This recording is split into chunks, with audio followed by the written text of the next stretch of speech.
What's up YouTube? Brian Van Dyne here. Just wanted to do a quick YouTube video. This is probably one of the most technical deliveries I've ever done in a dump truck. So you can see there's a lake right there. So I came down here, started to back down this way. As you can see, there's a lot of angles here that you're trying to work around. You cannot come off this edge, obviously, because the truck could flip over. She was sinking quite a bit there. You can see the kind of a rut she was making. You can see right here also. So I had to back up, and I had to pull forward and back up again, just so I can make this turn.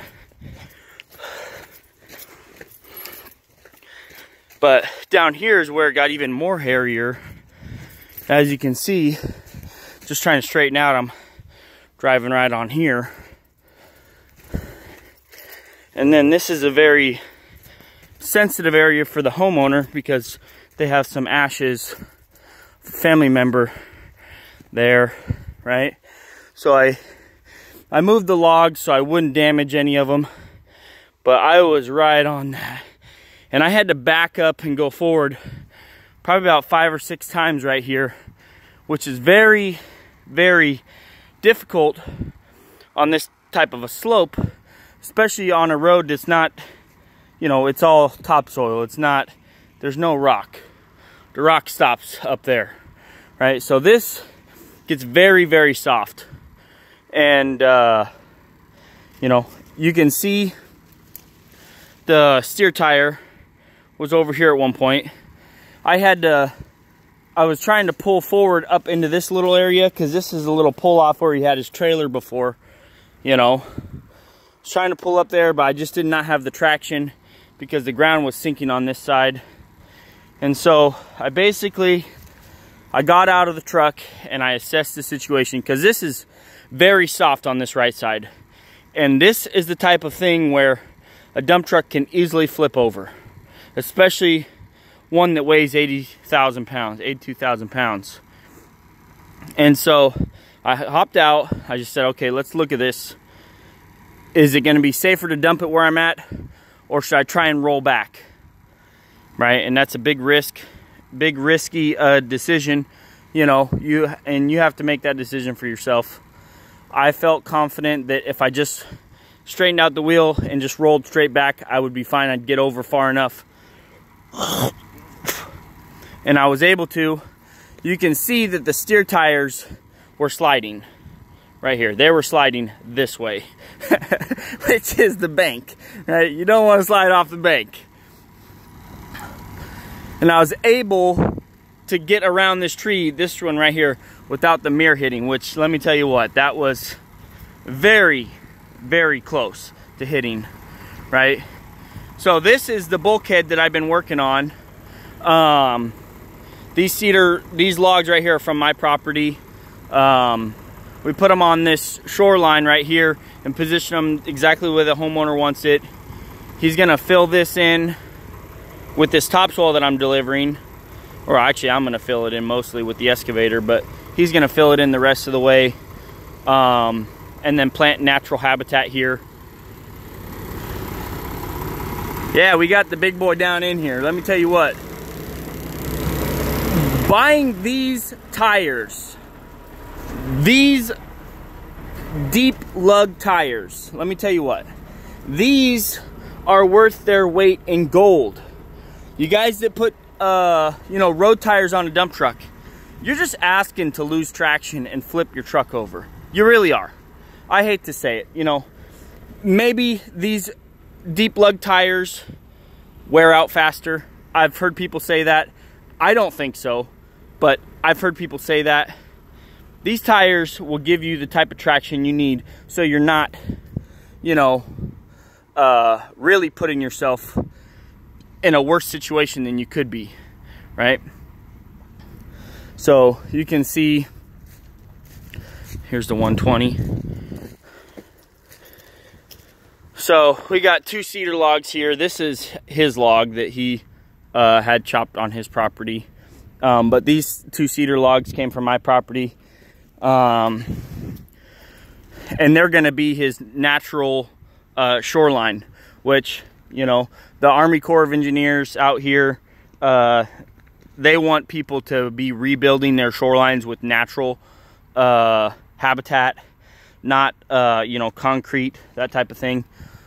Personally, I think, you know, my personal opinion, I think concrete is the way to go. You know, the shoreline is going to stay intact a lot longer. It's going to last longer and everything. You know, it's going to be more durable to the weather conditions. But, you know, this is natural, more natural. So they were very happy to see that somebody wanted to do something more natural. And we took that project on for the customer. And so you can see right there, that's empty. And then it's empty where those two logs are. And then it's empty further down there. Basically, they're going to drill holes in these logs. And they're going to run basically the same type of pilings that the dock is. And they're going to run them in there.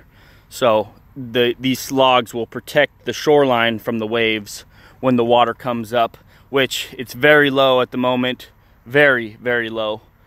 But when I first came out here to do the bid, the water was up to, you know, basically that right there. That's where the water level was. So this is a man-made Lake Cushman, and it has a hydro dam on that end.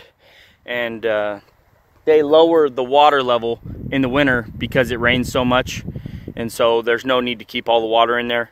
And then in the summer, you know, at the end of the winter, they let it build up and they dam it up, and then they, you know, let the water out slowly all summer and produce hydroelectricity, you know. So anyways, just wanted to show you guys this cool project I've been working on. You know, we really didn't intend to do these type of projects, you know, but here we are, next thing you know, doing these really cool projects on these cool properties. You know, it just goes to show, you know, if you do a good product for your customers the first time, you're more likely to come back and do more projects for them. Initially, it was 7 months ago, the customer reached out to me and said, hey, we heard you guys do driveways. You mind taking a look and giving us a bid? I came out, did the bid, and I even did a video about the bid because the customer happened to mention to me the other companies that did the bids and how they did it, and he liked the way I was very, I have good communication skills, right? He mentioned that. He said far better than anybody else. Like I was, you know, responding to his messages, you know, communicating very well, and he really liked that. And I ended up doing a video on when you're doing bids and communication and stuff like that. But we ended up doing his driveway, and we even did his neighbor's driveway. And so he liked the product, and he even mentioned to me, he said, hey, you know, I don't know if this is in your scope of work, but we're going to be rebuilding the bulkhead, you know, which is this, a shoreline, and we want to do something natural. And he gave me his ideas and stuff, and we talked about it, and I said, yeah, that sounds like a project I would be willing to take on. And you know, here we are. We did the project. He's going to send me some pictures, you know, in a year or so when he's got the natural habitat bustling, you know, with this really good topsoil we got. We're gonna, you know, fill this in a little bit, and he's gonna fill in some of these holes and stuff. But you know, this is just one of the projects we've been working on, and I'm very, very thankful that I have customers, you know, that put their trust and their confidence in people like me, you know, to work on these very sensitive projects. And you know, I'm thankful for the opportunity to do stuff like this because it's really cool. And this is the type of thing that, you know, you can talk about for years. You know, like this project is going to be here for a few years, so you know, obviously the wood is going to deteriorate eventually, you know, but it's natural habitat, right? So I anticipate that You know, this project might turn into more projects around this specific lake. People are going to see it and they're going to like it, and they're going to, you know, and that's the way business works. You do good work, your name gets passed out. You don't even have to advertise. Like, I literally don't even advertise anymore. Like, except for, like, I advertised for an employee, and that was it. And that's because getting employees is kind of hard. But, like, this is what it comes down to. Like, you know, if you do good work, you won't have a problem finding work. You know, you won't even have to advertise. That's just the way it goes. The longer you've been in business, you won't have to advertise. People will advertise for you. And that's the best form that you can get. And I'm gonna leave this video with you, and I'll tell you guys, you know, pound that like button, pound that subscribe button, share this on your social media site of preference, join the membership. You know, we got a few videos for members only, and thanks for joining us, and I'll catch you guys on the next one.